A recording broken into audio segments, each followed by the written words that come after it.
Can I see the crew? Is that a possibility? Yay, just so I have a general idea. Hi, Josiah, I see you in the corner. Just have a general idea of who I'm talking to. Hi, guys, this is so fun. First and foremost, everyone has their food in front of them, right? You are situated and ready to create and dig in to food, yeah? It's gone to the bathroom, gotten your drinks, all of that stuff. Well, thank you so much for having me. What a joy this is. I wish I could be with you in person, but this is the next best thing. My name is Kayty. I met Josiah just about a year ago through an organization called Q Ideas that I'm sure many of you have heard of. And we have become very quick friends since then. My husband Colby and I have been married for 7 years, and the first 3.5 years were spent in Chiang Mai, Thailand. Has anyone been to Chiang Mai? Usually in a group of people in ministry, someone's been. So let me know at the end if you have. We were doing nothing to do with culinary arts or charcuterie at all. We were actually working in the area of anti-trafficking and child exploitation.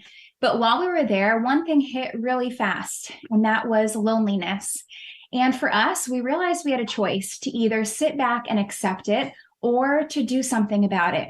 And as a 23-year-old newlywed, we moved there right after we got married. I didn't know how to cook much, but I knew how to take food out of my pantry, throw it on a board, and invite over anyone I met. Now, I saw a few things happened through this experience. The first one is if you put a cheese board down, people will gather around it. And the second, that hospitality was not nearly as difficult as I thought it was.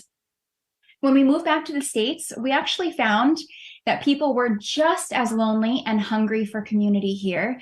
And so I took all the skills that I learned through my crash course in hospitality on the missions field and turned them into a business to equip and inspire you guys, the everyday host, with the tools and skills that you need to feel comfortable opening your door and filling your table. Now, today we are going to be focusing on how to design a mosaic-style charcuterie board using all the tips and tricks that I have developed through designing thousands of boards. But our business does a lot more. Business and ministry does a lot more than that. We want to help you rewrite the way that you approach food, design, and relationship for the sake of meaningful connection at your table. So for the next half hour or so, we are going to be designing our boards. But if you guys have any other questions for me about hospitality or food design, anything like that, feel free to ask questions as we go. Ready? Ready? Was that a yes? We're good, Micah? Do you want to answer for everyone? Okay, thank you. I can't see faces, so I couldn't quite make out nods. Okay, so in front of you guys, you have all of the ingredients to create what we call our Napa Valley charcuterie board.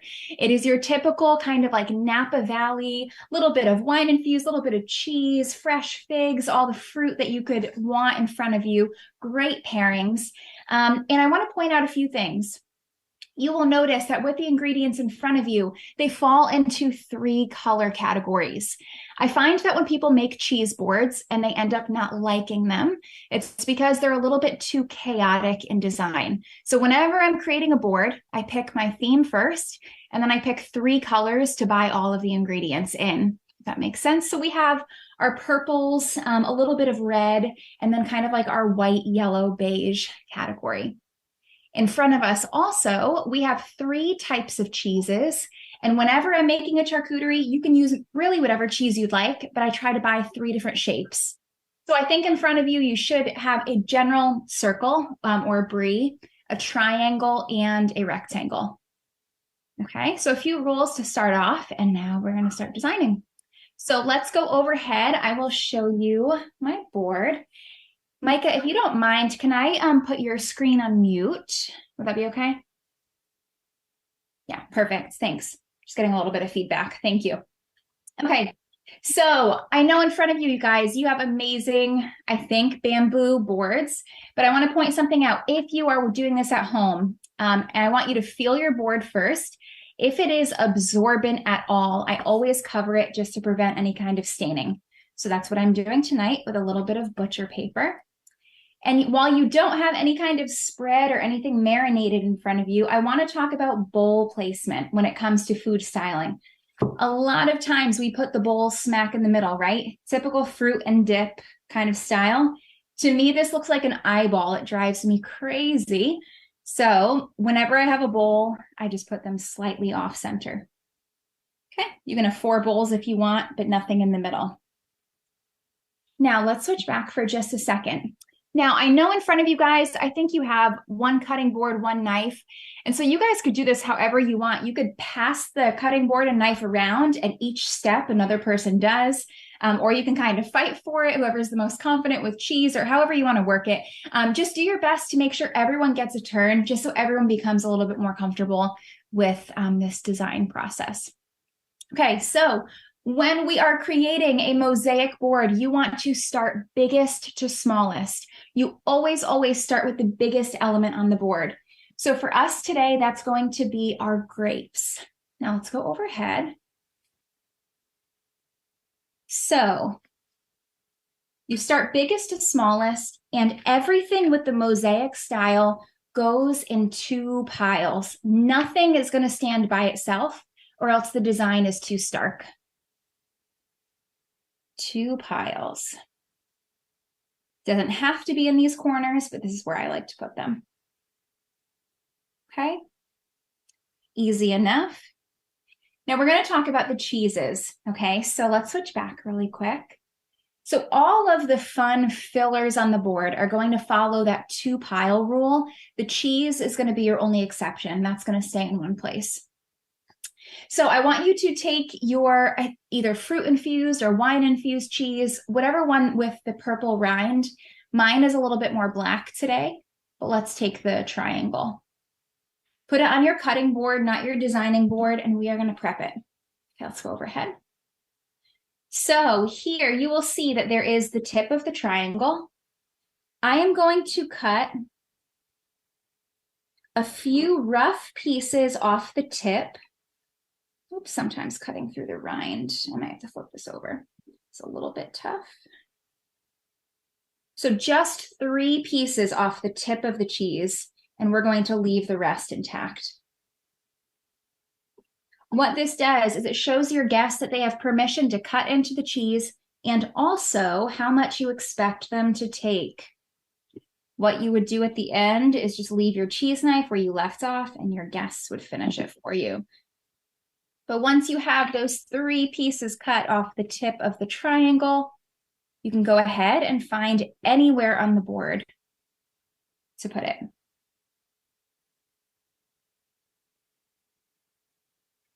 I know you guys are working in groups and this isn't a solo project, so I want to give you guys a little bit of time. But usually what I like to do at my classes is if you are ready for the next ingredient, the brie, someone from your table, can you hold it in the air? So I could see a few bries going airborne. Thank you. Thank you.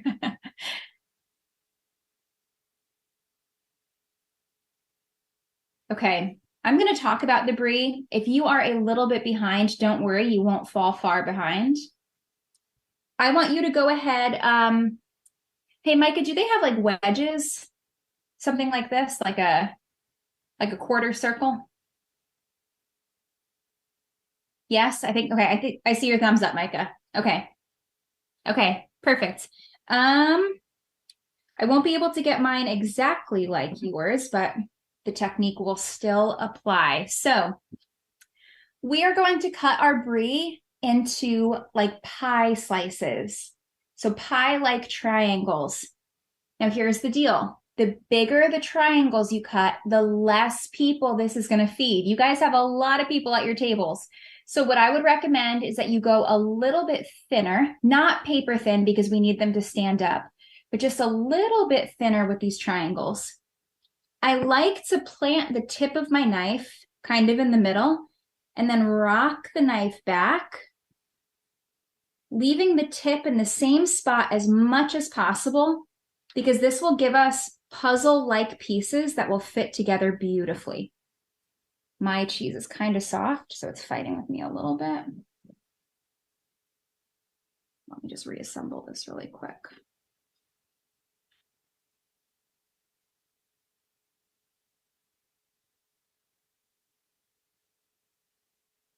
And then you stagger them ever so slightly. And because I have this other half, I think it's super pretty.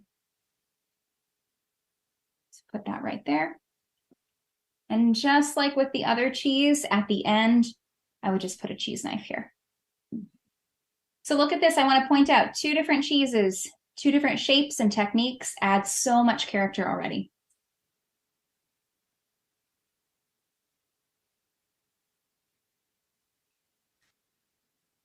Whenever you are ready, not to rush you, but just to gauge where we're at, go ahead and hold your cheddar in the air, someone from your table. Nice. Thank you. I see a few.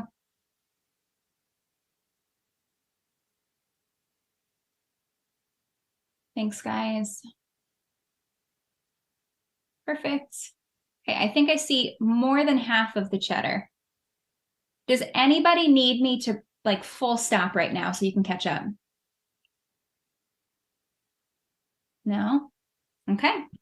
So let's talk cheddar. So depending on what size you have, you might have to change this technique just a little bit, but it will work with whatever you have. Let's switch back for a second. I always recommend as much as possible to cut your cheese slices fresh. Here's why. When you buy them at the store, usually they end up dry and losing a lot of flavor. Also, the slices end up so big and awkward, they're like crazy hard to eat with your crackers. So we are going to cut our cheddar based on the cracker in front of you. So to do this, you are going to have to get your cheddar and your cracker, and we'll pick up here. So let's go overhead. So you want to find the side of your block of cheddar that your cracker fits most naturally. Mine doesn't quite fit twice here, but actually it fits almost perfectly there. So it's going to fit 1, 2, almost 4 times. 1, 2, 3, 4. Now to get these slices to fit the cracker, I'm going to cut down in these piles. Let's see. There's 1 cheddar stack.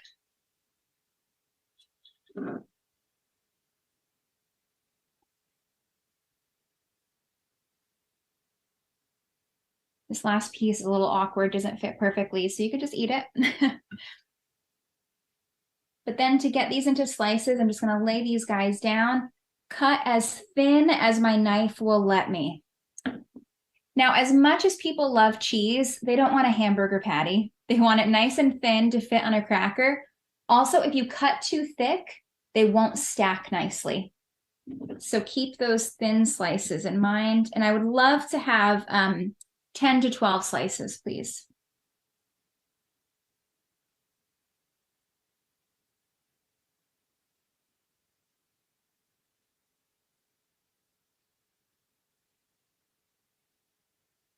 Okay, get them there. Forgot to show this, but these slices, you take this, put my cracker right on top of it, it literally is perfect.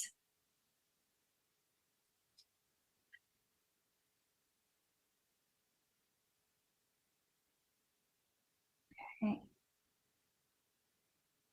So I gave the rule, we could switch back for a second, that cheese only goes in one place. But because we have a lot of slices, if you want, you have the option to separate them. And here's what that would look like. So let's go overhead. I just have one rule for you here, no stark lines. So what that means to me is I don't want you to just create a straight line. I want them to curve. So one of the ways for that to naturally happen is to use your grapes as a guide. So I could stack, if you have 10 pieces, you could stack about 5 over here, 5 over here. And if you have extra, you can actually create another stack of cheese right on top.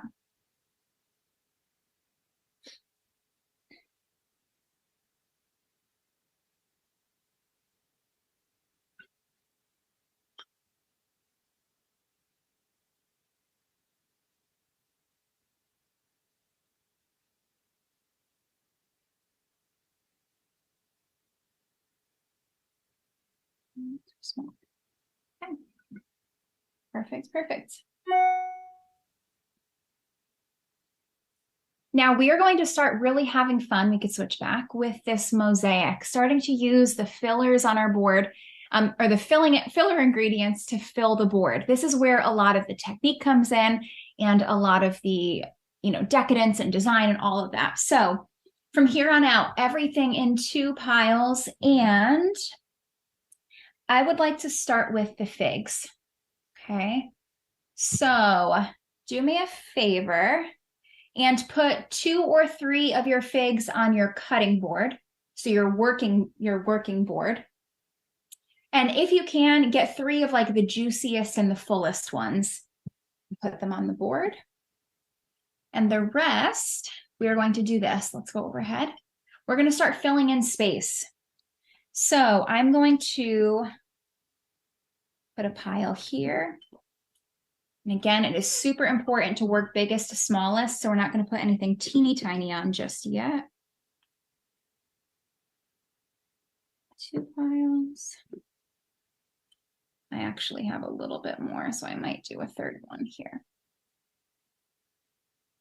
Okay. Now here's what I'm thinking. Some of your guests are going to take one of these figs and just pop it like a snack because they are so dang good. However, some people are going to want to eat it with the brie, which is my serving suggestion. It is so amazing, but this is huge. That would be like a Big Mac on top of a cracker. Super awkward to eat. So let's help them out a little bit. Let's go ahead and cut these figs into very thin slices. I'll give you an example in just a second. So I cut them into nice thin slices. And this would fit beautifully on top of a cracker with a piece of cheese. So we're going to take some of these fig slices just like this and put them right on top of our piles of whole figs. And the contrast adds such a chic factor. It's really beautiful.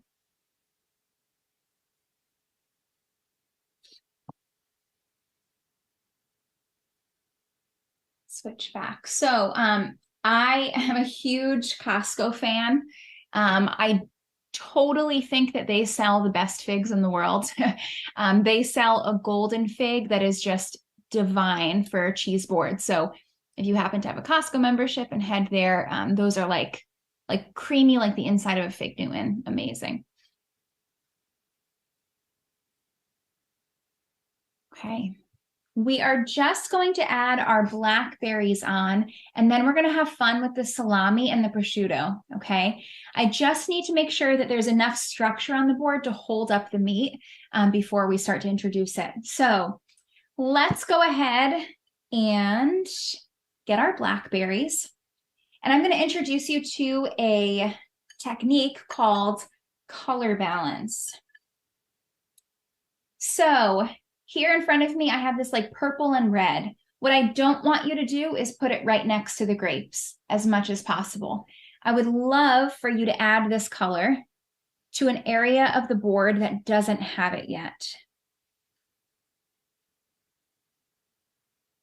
If you need to move things around, that's fine.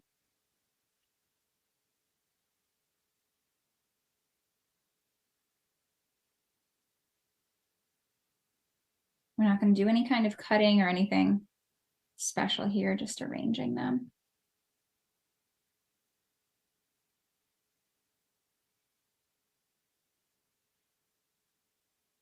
Do the 3rd one here.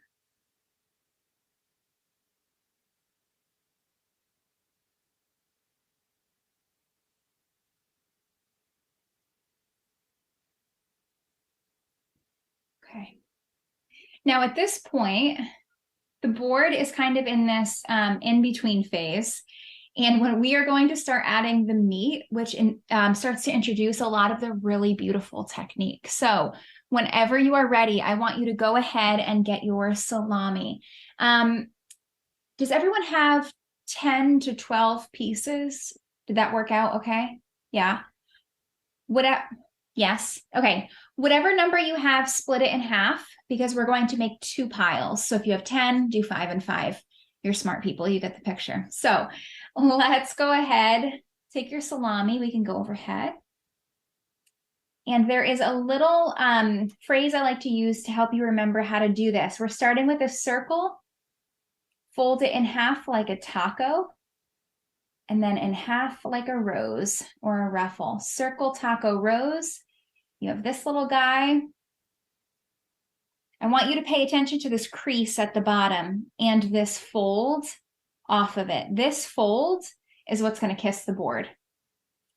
What we're going to do first, though, is you're going to make 5 or 6 of these ruffles, roses, whatever you want to call them. Put them together. The more you add, the prettier it gets.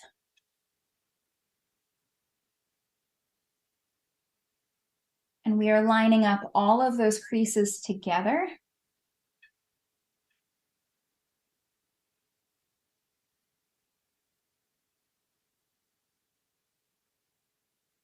What do I have here? That's 6. And I want you to find an area of the board that doesn't have this pink. You know, it's going to get harder the less space we have, but the best that you can, somewhere that doesn't have this color.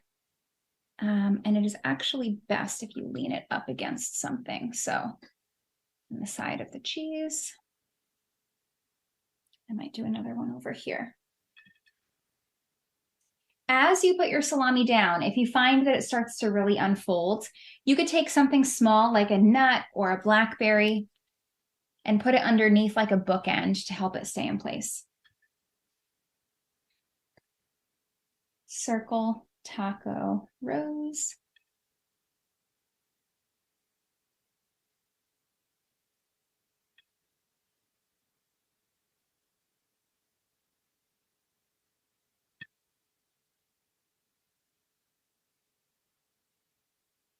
Okay, and then, smells good. Put this guy over here.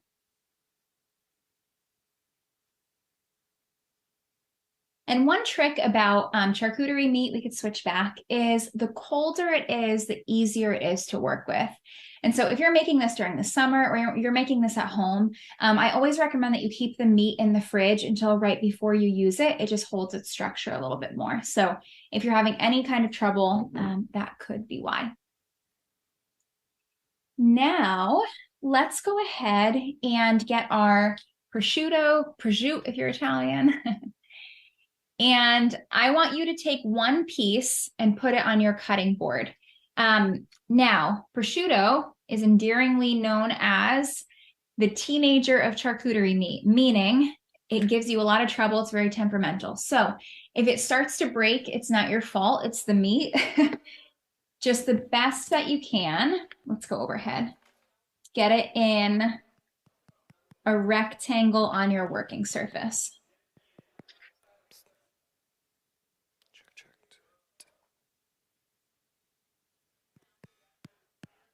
Now, I'm going to do this a few times just so you guys get the gist, but we are going to twist these into beautiful roses.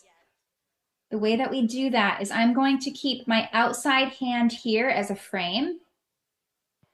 This hand, I'm going to pinch and twist until I can't anymore. Move this outside hand in. I'm going to pinch and twist one more time, but with that last pinch and twist, I'm going to close my pointer finger and my thumb. And that's going to cinch the sides together. And you have this ruffle rose. Now it is going to be a little hard to start or to continue color balancing. So wherever you have to keep the prosciutto is fine. The rosemary is going to help us break up color clashing later. So put together 2 or 3 pieces of prosciutto in 2 different areas, depending on how much you have in front of you.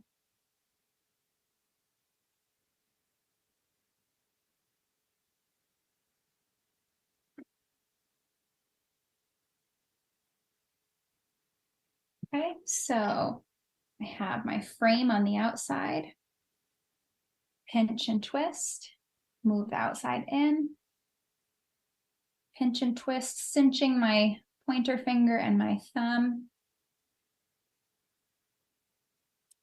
This also helps the eatability of the cheese. It gives your guests an easier eating experience instead of having to pull all these pieces apart.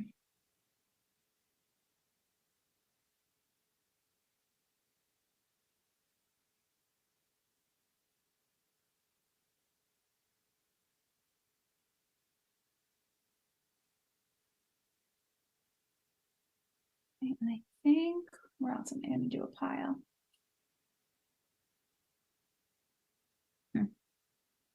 Might do one in there, actually.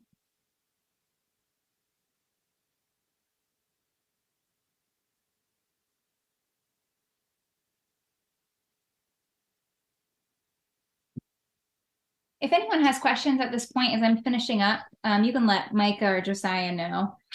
I'll answer more questions at the end, but we're just getting to the fun part.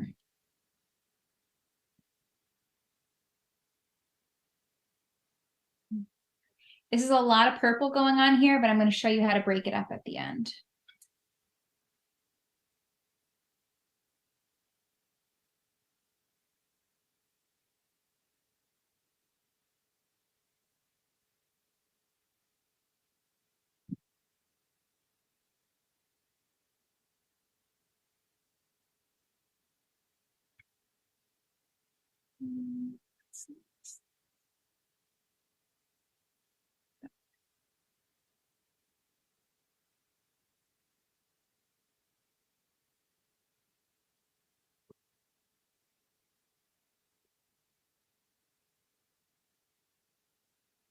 Okay. So in front of me, guys, I have crackers and candied pecans. I know that you guys don't have candied pecans or nuts in front of you, but you do have chocolate. And so if you haven't eaten all of the chocolate already and you want to put them on the board when I put the pecans, that would work fine. So at this point, let's go overhead. I have 1, 2, 3, 4, 5-ish holes. I would say if you have 4, you're in a good spot. I'm going to work to fill them now. So I'm going to start with the crackers. I think you guys, all of you or some of you have gluten-free crackers. It's just wise as you're hosting teens or families in 2023 just to have a good gluten-free cracker on hand. It makes people feel a sense of belonging very quickly. But we're going to go ahead and put these in 2 areas, 2 or 3 areas of the board.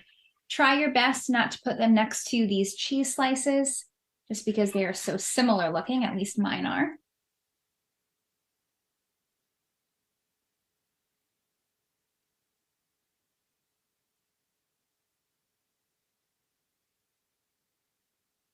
This is a little bit of a color clash for me over here, but I'll break that up later.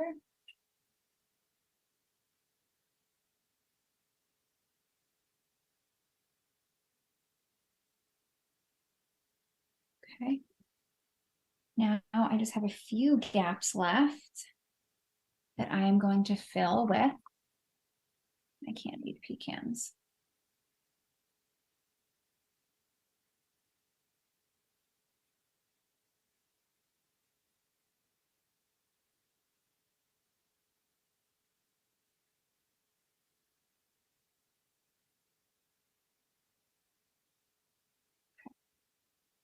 Let's switch back.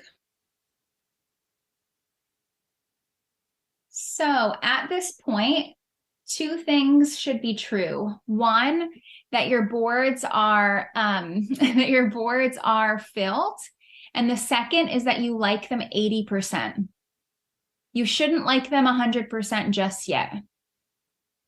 I mean, if you do, that's good, but is either of those things not true for anybody? That your board isn't full or you like it less than 80%?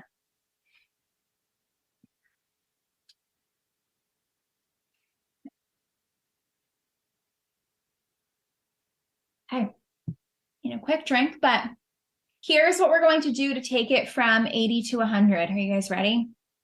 We are going to take your rosemary and I want you to break them into Oh my gosh, my nail just fell right off. It's great. Um, we are going to break them into little 3-inch pieces. Give me 1 second. Actually, let's go overhead. So little like this.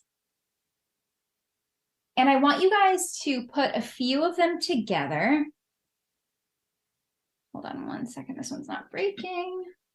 To make little rosemary arrangements. So 2 or 3 of these little clusters or pieces together to make a cluster. Okay. Now, what I don't want you to do is to lay your rosemary right on top, because you so intentionally laid everything down, you don't want to hide it. And so we're going to put it in 2 different types of places. The first is anywhere you could see the board through the food. It's an awkward enough amount of space that you can't put a pile. So let's do this. You're going to tuck the rosemary right under, spread it out, and it adds really quick beauty. The second place that you would put an arrangement is anywhere where there's color clashing. So right here, I said I have a lot of pink. Don't love it. I'm just going to put rosemary right between those 2 things, and it adds a lot of forgiveness to the board. Okay. Add a little bit over here. Don't be shy to have the rosemary hang off the board. That's always really gorgeous. And then you could just put it wherever you think it needs a little sprucing up.